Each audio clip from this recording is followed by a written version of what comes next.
A very warm welcome to all our viewers. In the next few minutes, we are going to embark on a quest of knowledge. But before we start, me and my teammates would like to thank Dr. Anirudh Sirkar and Mrs. Namrata Best for providing us with this extensively insightful assignment.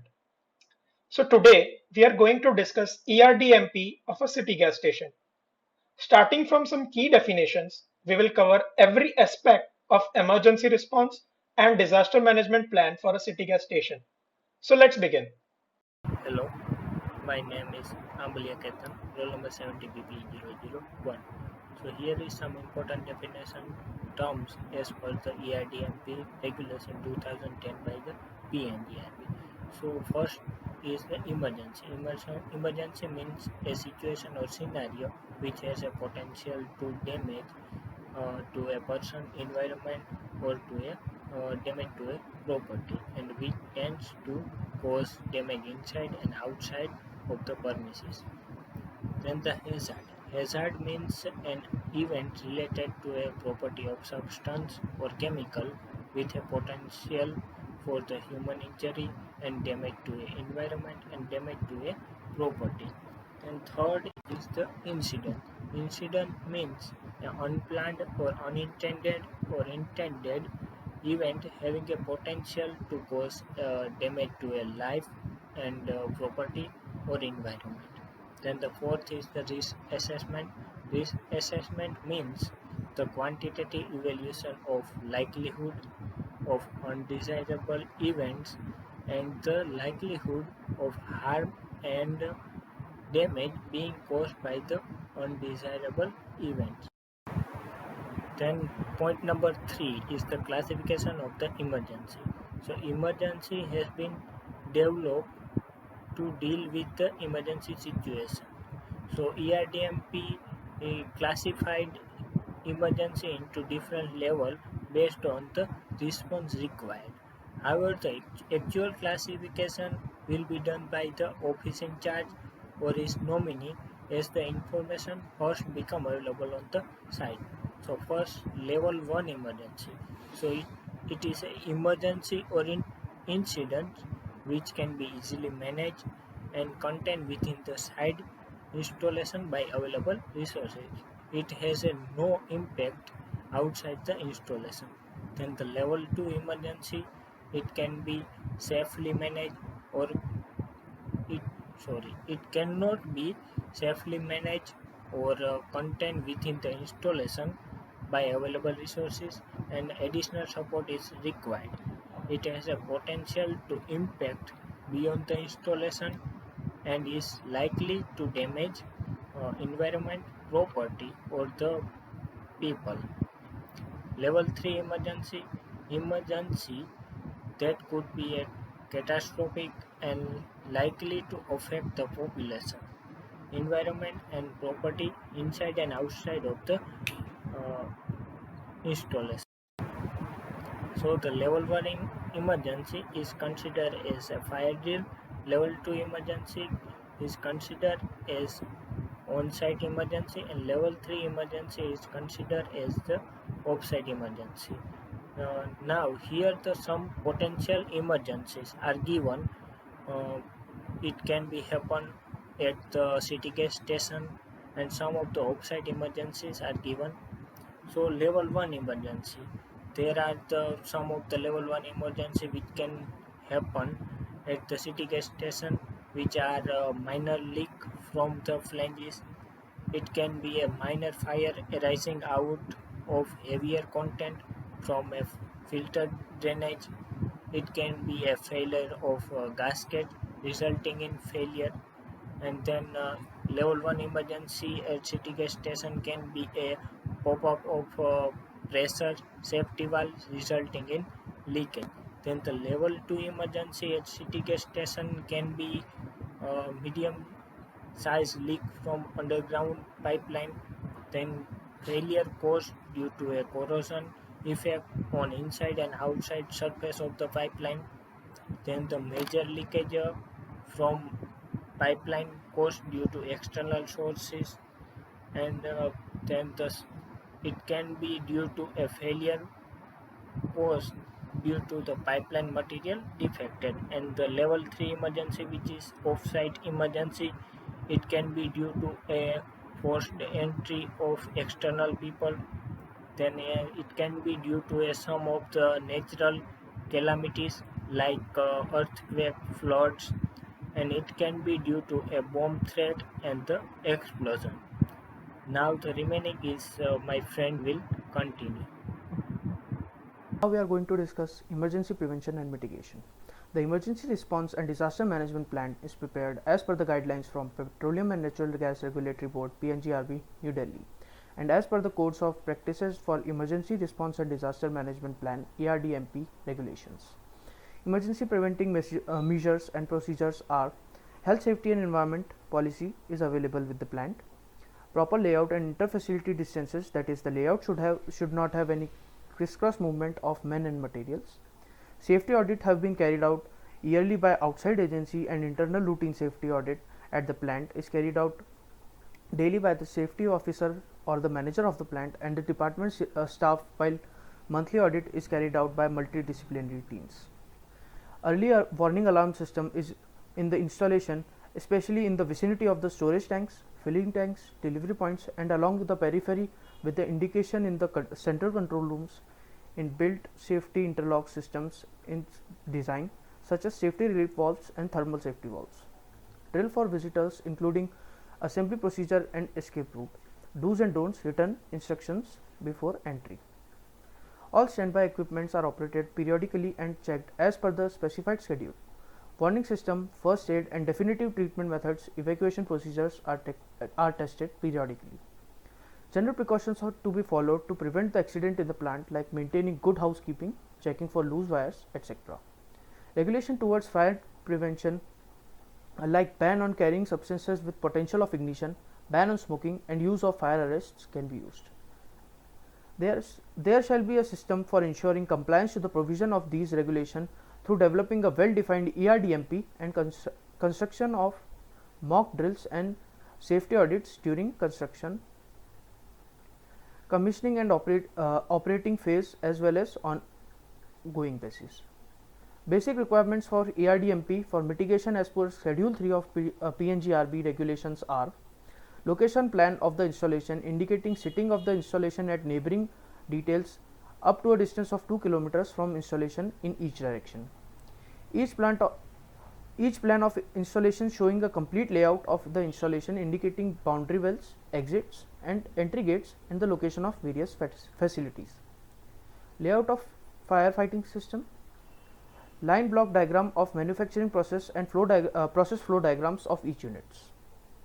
Material safety data sheet for all hazardous chemicals stored, handled, and produced and transported from the facility. Internal and external emergency contact numbers of police, fire station, hospitals, mutual aid industries, factory inspectors board, state pollution control board, petroleum and explosive safety organizations, etc. Contact details of suppliers of fire safety equipment. Some examples of emergency mitigation are, like, there is a hazard of mechanical impact causing pipeline leakage, so the mitigation shall be automatic shutdown of the process or manual shutdown by the network controller. Similarly, a hazard can be of damage of pipeline by terrorism or vandalism. Then its mitigation shall be mitigation or prevention can be buried pipelines, or doors fitted with intruder alarms. Similarly, one more hazard can be spontaneous loss of integrity of pipeline, and its prevention can be X-rays or welds with cathodic protection. Measures. There are various emergency prepared measures to handle the emergency. First is emergency mock and drill exercises. In emergency management, time is very critical, and timely management can contain the emergency very well. For persons to perform quickly their assigned role, it is essential that each individual should be made aware of their emergency rehearsal, which will impart procedure and individual roles through proper training. For evaluating the effectiveness of Erdmp, it is necessary to conduct announced or unannounced drills. Each site should be hold relays at night side, change shift, as well as day during as mandated under regulation. Drills should present a variety of emergency scenarios and designed to challenge each segment of organization. Limited scale drills are useful and should be used by a chief of each support services to train his own team. The warning system, first aid, evacuation procedure or the definite treatment procedure should all be tested periodically. Second, we will see training. An ERDMB is easier to use if general material, training material or general philosophy on emergency prevention and control are kept separate from the working plan. Training is imparted to all the personnel likely to involve directly or indirectly, like employees, contract workers, transport crew or security personnel. Contact personnel or contact laborer are allowed to start work after clearance of attending and passing safety training. Third is mutual aid. Mutual aid is an arrangement between the industry in the area under which the company developing emergency response plan exists, depicting the reservoir sharing, which includes manpower, firefighting devices, gas detection system, emergency equipment and tool, etc. Since combating major emergency might be beyond the capability of individual unit, it is essential to have the mutual aid arrangements with neighboring industry. Mutual aid arrangements are made to facilitate additional help in the event of firefighting or rescue operation by the way of rendering manpower, medical aid or firefighting to enhance the passing safety training. Okay, written mutual arrangement are to be worked out of facilitate additional help in the event of level 2 emergency by manpower or medical equipment. Here is the schedule of mock drills for different emergency scenarios at city gas station. First is testing and mock drills are carried out monthly in the plant. A mock drill of on-site emergency conducted half-yearly and record each such drill with action or deficiency observed are kept for references. These mock drills cover various probable emergency scenarios like fire, explosion, gas, leak, etc. Off-site emergency plan is conducted yearly in the plant considering the different scenarios to improve awareness and to build up the confidence among the employees for quick and correct action as per their role and responsibility to mitigate the emergency. Fourth is each mock drill should be recorded with observation and deficiency to be rectified within 24 hours. And second one is the schedule of checking and calibration of equipments. So inspection and clearing of fire, extinguisher, PPE, etc. carried out monthly, like inspection of firefighting safety equipment carried out monthly, near miss reporting carried regularly, mock drill as we have seen conducted monthly, on-site disaster drill conducted half-yearly and many more. Second, the preparation of fire safety in city gas station. Here we will see how fire safety in city gas station. Natural gas is flammable in the range of 5 to 15% in air. For this reason, flame detector are installed at city gas station. There are various type of fire extinguisher used in industry, namely dry chemical fire extinguisher, water-based extinguisher, or gaseous extinguisher. The dry chemical extinguisher are put on fire by coating the fuel with a layer of dust, separating the fuel from the oxygen in the air. The powder also works to interrupt the chemical reaction of the fire, so these extinguishers are extremely effective at putting the fire free basically. Gaseous extinguisher usually use CO2 for use on fire-related flammable liquid, combustible liquid or fuels involving energized electrical equipment. Next is water-based extinguisher. Put out fire by rapid cooling effect combined with localized displacement of oxygen as flame of source as water in flashing to steam. Next is do for ensuring adequate in fire safety. So we have to take care of few things like portable fire extinguisher must be available at convenient location and visible all times. The maximum running distance to locate an extinguisher should not be exceed more than 15 meter. The extinguisher shall be installed in such a way that top surface not more than 1.5 meter. All extinguishers should be bear ISI or equivalent mark to activate emergency siren as per the practice order. Next is other than this, based on nature of risk, fire protection facility can have fire water system, first aid firefighting equipment, mobile firefighting equipment or fire detection alarm or communication system. Next, operated sirens shall be provided at strategic locations and clearly marked at the location. Electric wire siren shall be installed at a suitable location and well operating switch located near the risk area at a safe, identifiable or easily accessible place. Next is electrical fire siren shall be audible to the farther distance, the installation and also surrounding area up to 1 kilometer. Tone of the fire siren should be different from the different siren. But next, there are various siren codes available. For level 1 emergency, siren shall be wailing for 2 minutes. For level 2 emergency, siren shall be wailing for 2 minutes, repeated thrice with a gap of 1 minute. All clear, siren shall be target straight run round for 2 minutes. Text siren, straight siren should be 2 minutes at frequency at least once a week. So now let's talk about the most important part of the ERDMP system, communication. It is the one of the most important aspect of a company, whether it is an emergency situation or a normal operation. As we are talking about emergencies here, it is more important to understand the flow of information if an emergency situation arises on the premises or offsite. Emergency Control Center will act as the main office in an emergency situation. Chief Incident Controller or CIC shall be present at the main emergency control center and has the responsibility of protecting the personnel, site facilities, and the public before, during, and after an emergency or disaster. CIC shall also take decisions for seeking assistance from mutual aid members and other external agencies like police, fire brigade, hospitals, etc. In case of level 3 emergency, CIC shall take the decision and inform the district authorities about the same. On-field officers in charge of an emergency situation is the Site Incident Controller or SIC. SIC shall be identified by the CIC and should directly report to the CIC about on-field situation. Based on the situation, the SIC decides whether assistance from mutual aid members or external agencies like fire brigade, hospitals, etc. is needed or not. Depending on the level of emergency, SIC or CIC will actuate the ERDMP system and also inform about the same to the higher authorities. So this is the typical flow of information in the case of an emergency situation. Moving on, as we are talking about the means of communication, there are various ways of communication taking place between the situation on field and emergency control center. Flame-proof walkie-talkies and VHF sets should be available in adequate amount at both the places as it is clearly visible in the table also. Telephone and public addresses systems should be provided in non-hazardous areas so that the public is made aware about the situation. Also, communication system between the fire brigade, mutual aid members, and the facility should be provided so that necessary assistance is available during an emergency. Now let's look at the further aspects of this system. So let's look into safety work practices. So nowadays, feeling safe is an important aspect of life.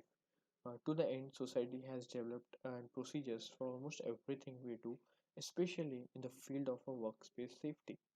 So some work environments are just more dangerous than others. So feeling safety is more than just saying.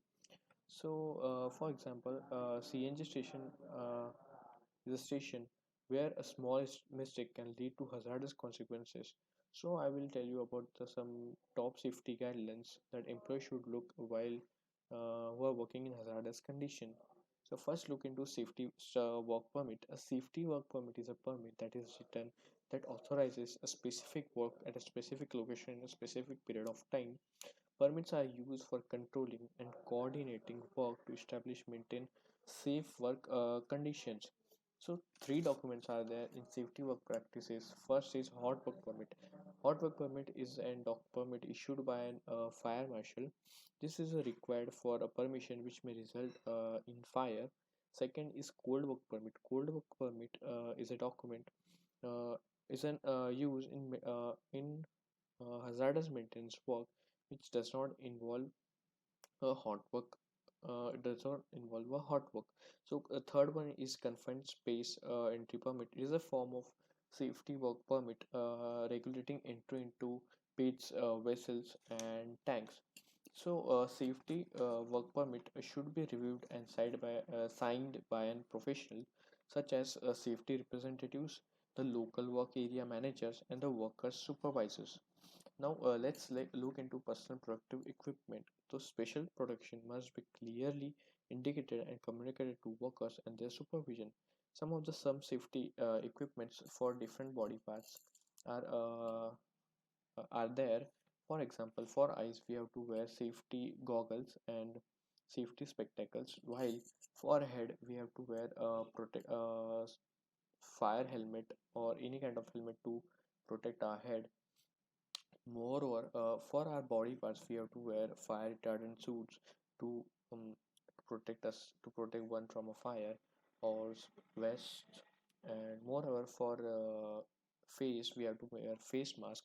And for our respiratory system, we have to wear filtering face sheets that so that we cannot inhale harmful substances. So now safety audit.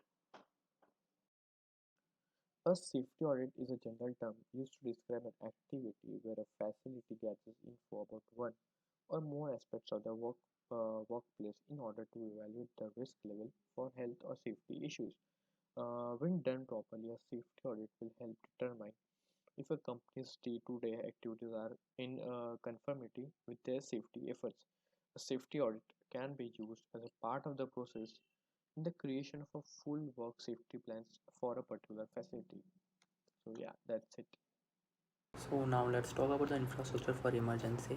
In infrastructure for emergency, we will cover emergency control center (ECC), assembly point, resource for controlling emergency, emergency control center. Each installation shall provide the ECC with preferable backup arrangement. The ECC shall be away from the potential hazard and provide a maximum safety to personnel and equipment. Preference should be given to non-combustible building, either of the steel frame. The ECC should have at least two exit and adequate ventilation. Following certain basic appliances and dedicated equipment shall be made available at the ECC. Maps, diagrams showing the building roads, underground fire mains, important hazardous material, and the process line. Utilities such as the water, natural gas, electricity are required. Aerial photograph if possible. Maps showing the sites, the surrounding community, highways, etc. helps to determine how the disaster may affect the community so that the proper nearby people can be notified. A reliable communication equipment shall be provided at ECC.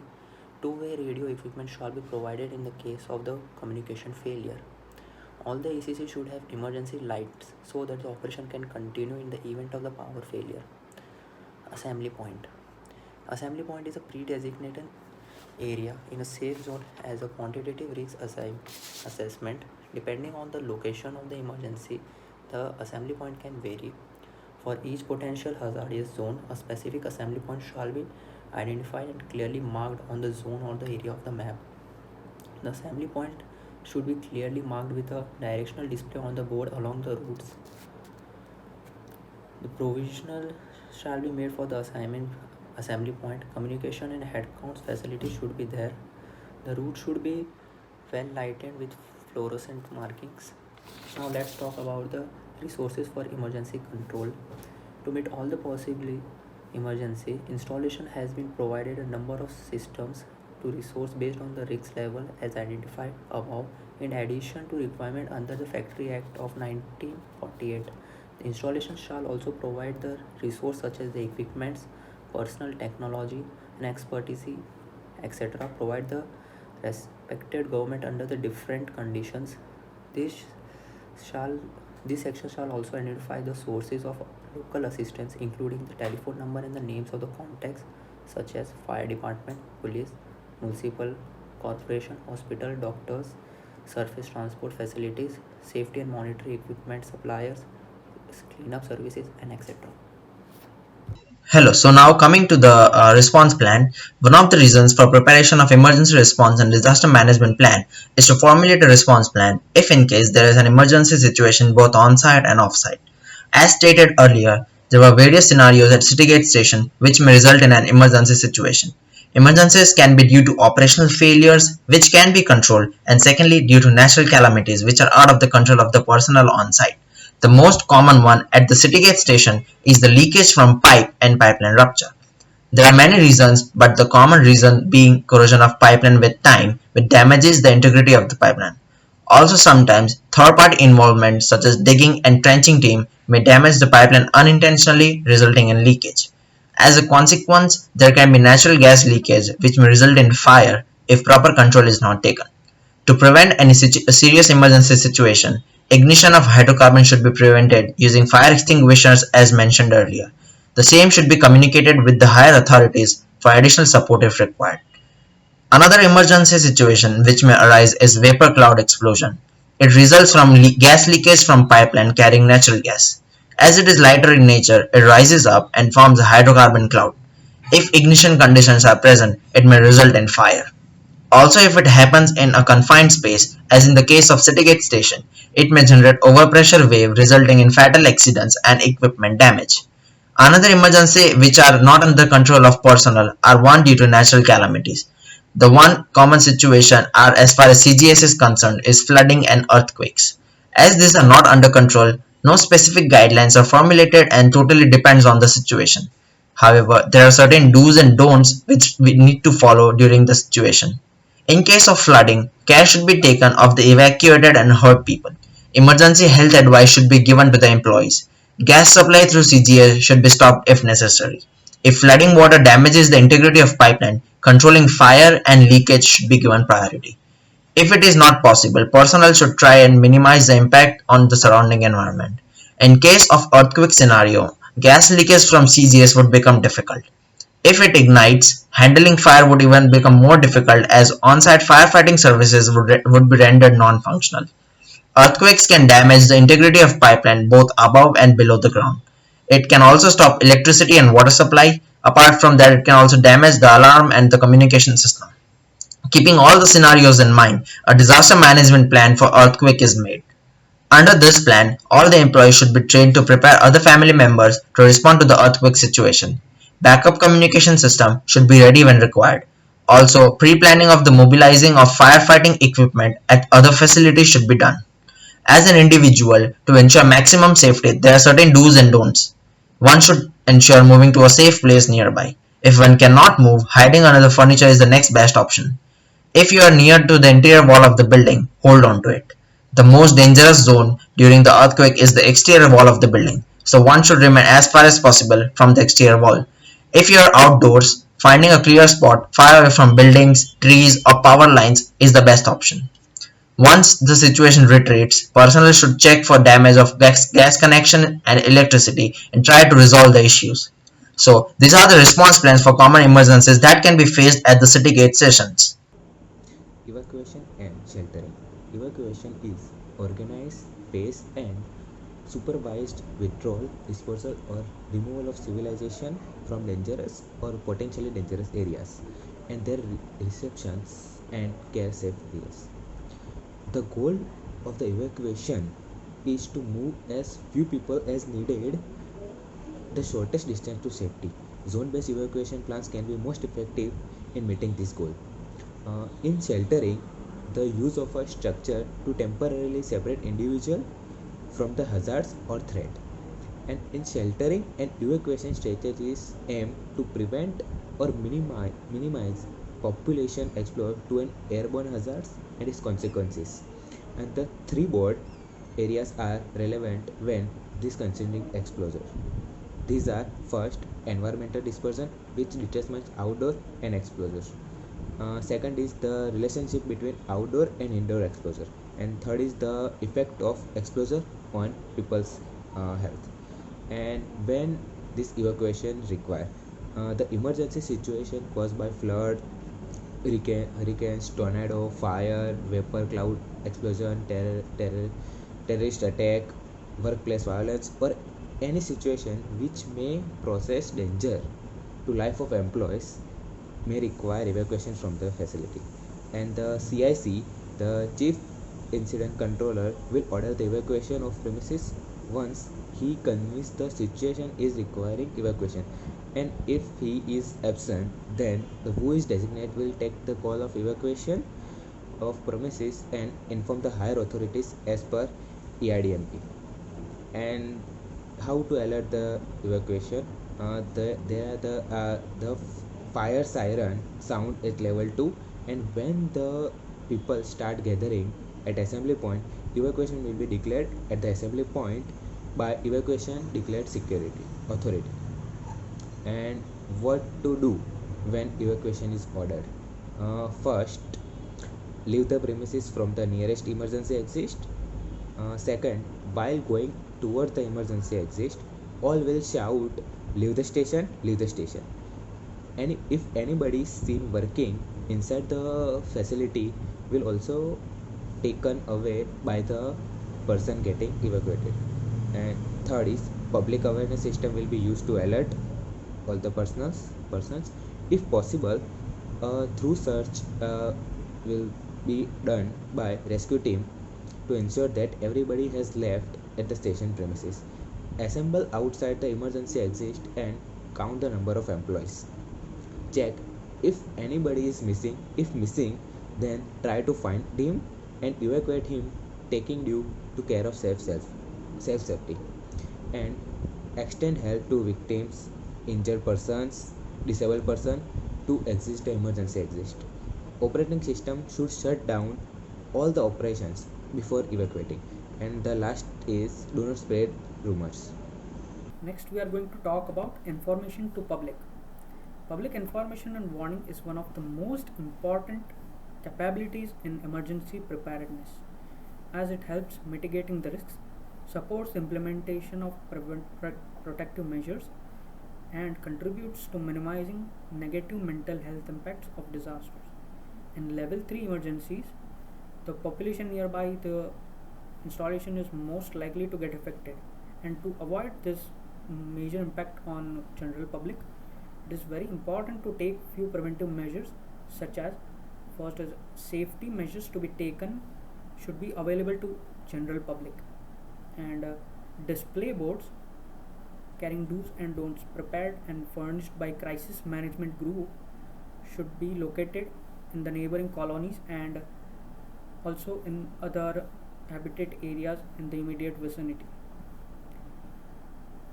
The next crucial step in emergency preparedness or emergency plan is termination of emergency.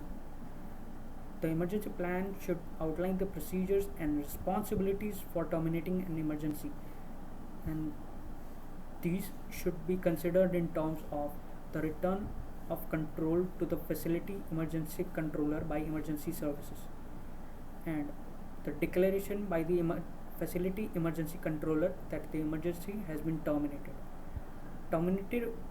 Termination activity should concentrate on giving accurate information to people who need it the most, especially employees, neighborhood, district authorities engaged in off-site emergency, etc. Termination of emergency shall be declared through siren as per siren code decided by industry in case of level 1 and level 2 emergency. CIC, after assessing the situation, will declare the cessation of emergency in these cases. Accordingly, the control room will sound fire siren in all clear mode. While for level 3 emergency, the termination of emergency shall be declared by district authority through appropriate mode of information transfer so as to reach each and everyone. So now let us see what are the emergency recovery procedures that we follow after the incident happened. After emergency, following activities shall be performed: information to the statutory authorities, incident investigation, damage assessment, salvage of product, decontamination, cleanup, restoration, preparation of detailed report about the incident including restoration and lesson learned, ambient air monitoring at the site as well as in 5 km radius of installation by State Pollution Control Board to determine the contamination level affecting the health. So at last, let me see what are the environmental impact of gas distribution project. The impact on environment that may occur during the gas distribution project installation can be classified under the following. The very first one is habitat alteration. It has potential impact during construction of gas distribution pipeline system in newly developed rural or peri-urban areas. The impact may be associated with evacuation, trenching, pipe laying, backfilling, etc. The effect may be temporary or permanent habitat alteration. The potential for impact depends on the existing level of development and will likely be less of an issue in urbanized areas. The threat to wildlife habitat, nesting to bird, and encroachment to the plant species are the example of the habitat alteration. And at the last, let me see air emissions problem associated with gas pipeline. So gas may be leaked from CGD pipeline as a result of normal operation. Gas leakage principally consists of a methane emission. It may create problem for environment and mankind. Following are there are some recommended measures to prevent and control air emission due to leak. So very first one is cathodic protection technique may be applied to prevent corrosion of buried ferrous metal pipeline. Use of polyethylene pipeline for underground operation may be recommended. Pipeline and pipeline components should be specially tested prior to commission. The testing should be done for pressure specifications for both underground and above ground operation. In regulating station and vault safety valves and filter may be used. Alarm and gas detection gadgets need to be installed in building and vaults.